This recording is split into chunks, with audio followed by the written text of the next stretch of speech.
Hi friends, இது என்ன வீடியோன்னா நம்ம வீட்டில் செல்லமாக வளர்க்கக்கூடிய லவ் பேர்ட்ஸில் ஆண் பெண் எப்படி கண்டுபிடிக்கிறது அப்படின்னு சொல்லி தான் பார்க்க போகிறோம். இதுக்கு முன்னாடி யூடியூப்பில் நிறைய வீடியோஸ் இருக்குது.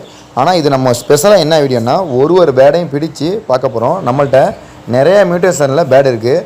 அதாவது ஸ்பேங்கிள் இருக்குது, ரெட் ஐயில் ஃபேலோ இருக்குது, ரெட் ஐ அல்பினோ லுட்டினோ இருக்குது, normal wild green, blue, yellow face அப்படின்னு சொல்லி நிறையா பேர்டு இருக்குது. நம்ம ஒரு பேர்டாக பிடிச்சு இப்போ பார்க்க போகிறோம். ஃபஸ்ட்டு நம்ம லாஸ்ட்டாக வாங்கிட்டு வந்த பேடை பற்றி தான் பார்க்க போகிறோம். லாஸ்ட்டாக என்ன பேட் வாங்கினோன்னா எல்லோ ஃபேஸில் ஒரு மாதிரி ரேடியன் கலரில் க்ரீன் மாதிரி உள்ள பேட் வாங்கினோம்.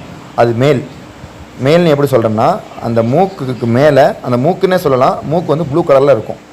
அந்த மாதிரி இருந்தால் மேலில் நார்மல் பட்ஜிஸ் எல்லாமே ப்ளூவாக தான் இருக்கும். அந்த மூக்குக்கு மேலே ப்ளூவாக தான் இருக்கும். அந்த மாதிரி இருந்தால் அது மேல். ஃபீமேல் எல்லா பட்ஜிஸ்லேயுமே ஒயிட்டாக இருக்கும்.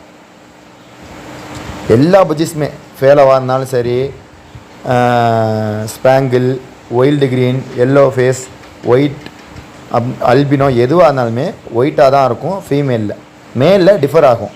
அதாவது மேல் நார்மல் பட்ஜிஸ்லாம் ப்ளூவாக இருக்கும். ரெட் ஐ பட்ஜிஸ் எல்லாமே ஒரு ஆரஞ்சு கலர் இல்லாட்டி பிங்க் கலர் மாதிரி தெரியும். இது வந்து நார்மலாக உள்ள பேரோட ஏஜ் எப்படி கண்டுபிடிக்கலாம்னா அந்த ஹெட்டுக்கு மேலே கலர் அதை வச்சும், அந்த கண்ணில் ஒரு ரிங் இருக்கும் அதை வச்சும் எத்தனை இயர்னு கண்டுபிடிச்சிடலாம். நெக்ஸ்ட்டு ஒரு பேடை பிடிப்போம். அந்த பேடு வந்து வைலட். இது வந்து நம்ம வீட்டிலேயே வந்து பொறிஞ்சு வளர்ந்து அடல்ட்டான பேடு. 1 இயர் ஆயிடுச்சு. வைலட் கலரில் இருக்கும். ஃபஸ்ட்டு வாங்கின பேரோட சிக்கு தான் அது. அந்த ஒரு சிக்கு மட்டும் தான் இருக்குது. பாக்கி எல்லாமே நம்ம நியூவாக வாங்கின வெளியிலேருந்து வாங்கின பேடு தான். இதுவும் மேல் தான். வைலட்டு இதுவுமே மேலு தான். ப்ளூ கலராக இருக்குது பாருங்கள், இதுவுமே மேலு தான். இது 1 இயர் ஆயிடுச்சு. நல்ல டார்க் ப்ளூவாக இருந்துருச்சு. சரியான மழை, அதனால் கொஞ்சம் மழை பெய்கிற சவுண்ட் உங்களுக்கு கேட்கும். ஒன்றும் டிஸ்டர்ப் ஆகாதுன்னு நினைக்கிறேன். அதுக்கப்புறம் ஃபேலோ பஜ்ஜீஸ், ரெட் ஐ. ஃபேலோ பஜ்ஜீஸ்லாம் ஒன்றும் இல்லை. ரெட் ஐயில் நார்மலாக உள்ள பஜ்ஜீஸில், அதாவது எல்லோவில் வந்து லைன் இருக்கிறது, மார்க் இருக்கிறது, அந்த மாதிரி எது இருந்து ரெட் ஐயாக இருந்தால் அது வந்து ஃபேலோன்னு சொல்லுவோம். நம்மள்ட்ட வந்து ஒயிட்டு கிரே விங், அதாவது கிரே மார்க் இருக்கும், விங் கிரேவாக இருக்கும். ரெட் ஐ இது வந்து ஃபீமேல். இதுக்கு முன்னாடி பார்த்த ரெண்டுமே மேல், ப்ளூவாக இருந்துச்சு. இது வந்து ஃபீமேல் வந்து ஃபேலோ. எல்லா பட்ஜெட்ஸுமே ஒயிட்டாக தான் இருக்கும். அது ஒயிட்டாக இருக்குது. நான் உங்களுக்கு வந்து அந்த ஃபேலோ எப்படின்னு காட்டுறேன். பக்கத்தில் பார்த்தா உங்களுக்கு வந்து மேலே மார்க் இருக்கும் பாருங்கள்.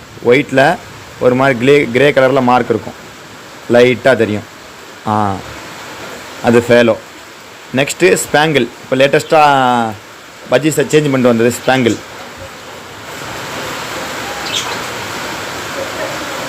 நான் ஒரு பேடாக பிடிக்கிறேன். வேறு ஒரு சின்ன கேஜ்லேருந்து பிடிக்கிறதுலாம் கொஞ்சம் டிலே ஆகுது. கொஞ்சம் வெயிட் பண்ணி பார்த்தீங்கன்னா நமக்கு புரியும். ஸ்பேங்கிளுமே வந்து ஃபீமேல் தான். அதோடய மூக்கு வந்து ஒயிட்டாக தான் இருக்கும். அது கொஞ்சம் டிலே ஆகுது. அது பிடிக்க முடியலை. சின்ன கேஜாக இருக்கனால அங்கே ரெண்டு ஓடிடுது. பிடிக்க கொஞ்சம் சிரமமாக இருக்குது. பிடிச்சிட்டேன், ஓரளவுக்கு பிடிச்சிட்டேன். இது காட்டுறேன் உங்களுக்கு. இதுவும் ஃபீமேல் தான். மூக்கு ஒயிட்டாக இருக்கும். ஸ்பேங்கிள். நான் எதையுமே இப்போ வெளியே காட்ட முடியாது, ஏன்னா பறந்துடும். ஸோ நான் உள்ள மீன் தொட்டிகளை விட்டதுக்கப்புறம் காட்டுறேன் உங்களுக்கு.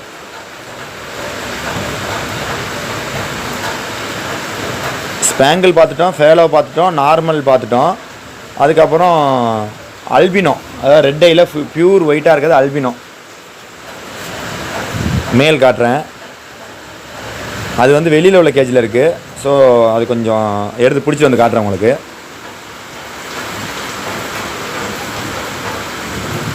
ஃபஸ்ட்டு ஒயில்டு க்ரீன் மாட்டிருச்சு ஃபீமேலு. அதை காமிச்சிட்டு அப்புறம் அதை காட்டுறேன். இது வந்து ஃபீமேலு ஒயில்டு க்ரீனு. மூக்கு ஒயிட்டாக இருக்குது பாருங்கள். அதான் சொன்னேன், ஃபீமேல் எல்லாத்துக்குமே மூக்கு வந்து ஒயிட்டாக தான் இருக்கும். இப்போ நம்ம அந்த ரெட் ஐயும் பிடிச்சிட்டேன். ஆரஞ்சு கலரில் இருக்கும். ரெட் ஐ அல்பினோக்கெலாம் ஆரஞ்சு கலரில் இருக்கும். ரெட் ஐ எல்லாமே ஆரஞ்சு கலராக தான் இருக்கும். ஃபேலோவாக இருந்தாலும் சரி, அல்பினோ, லுட்டினோ எல்லாமே ஆரஞ்சு கலராக தான் இருக்கும். இவ்வளோதான் ஃப்ரெண்ட். சிம்பிள் தான். இது பெரிய ஒன்றும் லாஜிக்லாம் இல்லை, சிம்பிள் தான். ஒயிட்டாக இருக்கிறது எல்லாமே ஃபீமேலு. வேறு கலர் ப்ளூ, பிங்க், ஆரஞ்சு அது மாதிரி இருந்துச்சுன்னா எல்லாமே மேலு. இந்த அல்பினோ ரெட் ஐயை பொறுத்தளவு பிறந்து ஒரு 6 மந்த் ஆகும். அதுக்கப்புறம் தான் ஜெண்டர் வந்து கரெக்டாக ஐடென்டிஃபை பார்க்க முடியும். ஃபீமேலுக்கு கூட ஓரளவுக்கு செக் பண்ணிடலாம். மேலுக்கு பார்க்கறது கொஞ்சம் டவுட்டாக இருக்கும், ஏன்னா கன்ஃபியூஸ் பண்ணிடும் மேலா ஃபீமேலா அப்படின்னு. அவ்வளோதான் ஃப்ரெண்ட்ஸ். உங்களுக்கு இந்த வீடியோ பிடிச்சா லைக் பண்ணுங்கள். மறக்காமல் யூடியூப் சேனல் சப்ஸ்கிரைப் பண்ணிக்கோங்க. தேங்க்யூ.